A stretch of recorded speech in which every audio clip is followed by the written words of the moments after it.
जिस व्यक्ति का राज छीन लिया गया, जिसके सर पर से ताज उतार लिया गया, उसे इस महल से जाने से पहले अंतिम इच्छा क्या हो सकती? अगर कुछ तुम पूरा करने के लिए चाहते तो इस घर से जाने से पहले एक बार मैं अपने पत्नी, अपनी महारानी से मिलने के लिए तुम इस बार में भाभी माँ से मिलने के लिए जाते हो? हाँ मेरे भाई, अवश्य मिलाऊंगा भाभी माँ से। चल पीछे साइड में खड़े हो जाओ, चल पीछे चल। अरे बिजली, क्या छुपा करके रखा? अच्छा, चल पहले वे सामान उठा।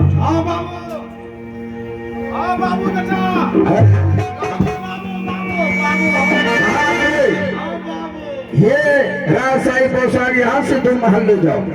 ये राजशाही पोशाक महल में रख देना और भाभी माँ को सिंह दरबार में भेज देना। जाओ यहाँ से।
खुश हो कमलनाथ, इस वक्त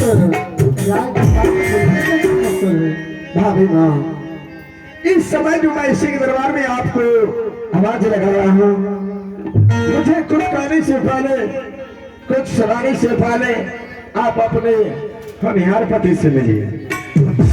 आपके होनहार पति को आज से 4 दिन पहले पता नहीं रेलवे में चपरासी का नौकरी मिलने वाला था। पता नहीं क्या हो गया, आपके होनहार पति पीछे खड़े होकर के इंतजार कर रहे हैं। जाइए अपने होनहार पति से मिलिए। स्वामी, ये मैं क्या देख रही हूँ? जब भी मैं आपके पास आया करती थी तो आप ऊंचे सिंहासन पर विराजमान रहा करते थे, परंतु आज खाली पांव और ये निवस्त्र होकर आंखों में आंसू क्यों स्वामी? क्या हुआ? कुछ तो बोलिए। क्या तुम्हें बताऊं, आज रात्रि में न जाने कोई व्यक्ति पिता का हत्या कर दिया। क्या? हाँ महाराज, पिताजी का हत्या? हाँ महाराज, पिताजी के पास दौड़ते हुए गया, लेकिन वहां से हत्यारा भाग चुका था। पिताजी के पास बैठे हुए थे, पीछे से कमलराज भी चला आया।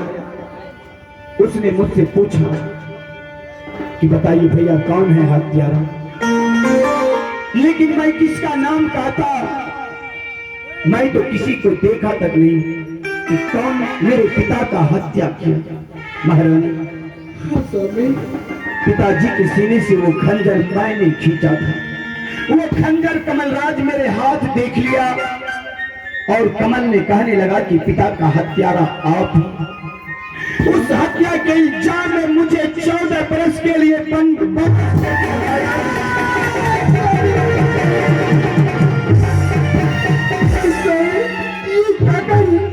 ये 14 वर्ष के लिए वनवास आपको किसने दिया? कमल ने दिया महारानी। क्या इस वक्त की चलो ऐसे कर, ये आपको क्या बताएगा? दरअसल में साफ साफ मैं आपको समझा रहा हूं भाभी। जैसे ही मैं पिताजी के मार गया, मैं भैया को देख रहा हूं पिताजी के नजदीक अपने सर पे हाथ रख करके आंख से आंसू गिरा रहे थे। मैंने भैया से कहा, भैया ऐसे हिमाचलपुर शहर में कौन सी पहाड़ गिर गई जो आज आप अपने सर पे हाथ रख करके आंख से आंसू गिरा रहे हैं? जानते हो भाभी, भैया ने क्या कहा कि कमल, किसी इंसान ने पिता का हत्या करके यहाँ से चला गया। भाभी मैंने भैया से कहा कि भैया बताइए, इस हिमाचलपुर शहर में किस इंसान किस मर्दागन से पिताजी का दुश्मनी था? बताइए, वो शर्मजादे का नाम नहीं दफनाया तो मेरा नाम कमलराज। लेकिन ये घोचू किसी इंसान का नाम कहने से इनकार चला गया भाभी। उसके बाद मैंने इससे कहा, अगर किसी इंसान का नाम नहीं कह सकते आप मेरा ही नाम कह दीजिए कि कमल, पिताजी के साथ जो भी बुरा भला सलूक हुआ है ये सब तुम अपने हाथों से किया है। लेकिन भाभी, ये हरामजादा मेरा भी नाम कहने से इनकार चला गया। तब मैंने इससे कहा कि भैया, कल मैं आप और भाभी के सामने पिताजी से ये हिमाचलपुर शहर दोनों भाई के नाम से करने के लिए बर्ताव किए थे। कई संपत्ति के लालच में आकर के पिताजी का हत्या आप तो नहीं कर दी। जानते हो भाभी, ये हरामजादा कीड़े की तरह जमीन पर गिर करके गिराने लगा। आवेश में आकर के इसे मैं 14 बरस के लिए बर्बाद दे दिया। भाभी, मैं आपका इंतजार कर रहे थे, आप मुझे आदेश करो भाभी, आदेश करो। ऐसे रमजादे को मैं उतना दूर भेज दूंगा, उतना दूर भेज दूंगा भाभी, जहां से कि इसके शरीर की गंदी हवा इस माल में प्रवेश न कर। कमलराज, ये क्या कह रहे हो?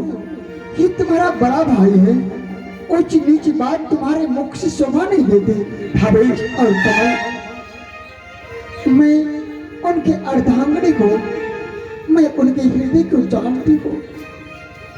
वो अपने पिता का हत्या नहीं कर सकता। मैं भी मानता हूँ भाभी, भैया पिता का हत्या नहीं कर सकता है। लेकिन आप ही बताओ भाभी, उतनी बड़ी रात्रि में पिताजी के कक्ष में भैया था और वो खंजर भैया के हाथ में था। बताओ किस पर शक होगा भाभी? आप ही बताओ भाभी।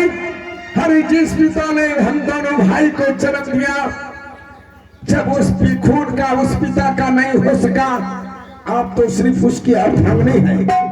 आपका क्या होगा? वो उसने एक हाथ से गलती किया भाभी, उसे दूसरे हाथ से परिणाम दे दिया। कमलराज, ये मेरा पति है और पति के साथ पति की चरण छूकर नारी मोक्ष गति को प्राप्त कर सकती है। परंतु मैं आपसे एक विनती करना चाहती हूँ। क्या कहने के लिए चाहती है? मुझे पति के साथ वनवास को जाने दो। गलत भाभी, कहाँ जाएंगे इसके साथ? ये बेहुदा यहाँ से जाएंगे, किसी होटल में जाकर के नौकरी रहेंगे, जूठा बर्तन धोएंगे। अगर किसी होटल में इसे नौकरी नहीं रखा, किसी टाउन शहर में जाएंगे, बर्तन वाले के यहाँ नौकरी रहेंगे, जाकर के बेचेंगे। कहाँ जाएंगे इसके साथ आप तो इस हिमाचलपुर शहर की इज्जत है। कमलराज, आप ही सोचिए कमलराज, मर्यादा पुरुषोत्तम राम को 14 वर्ष के लिए वनवास हुआ था, हाँ हुआ था। परंतु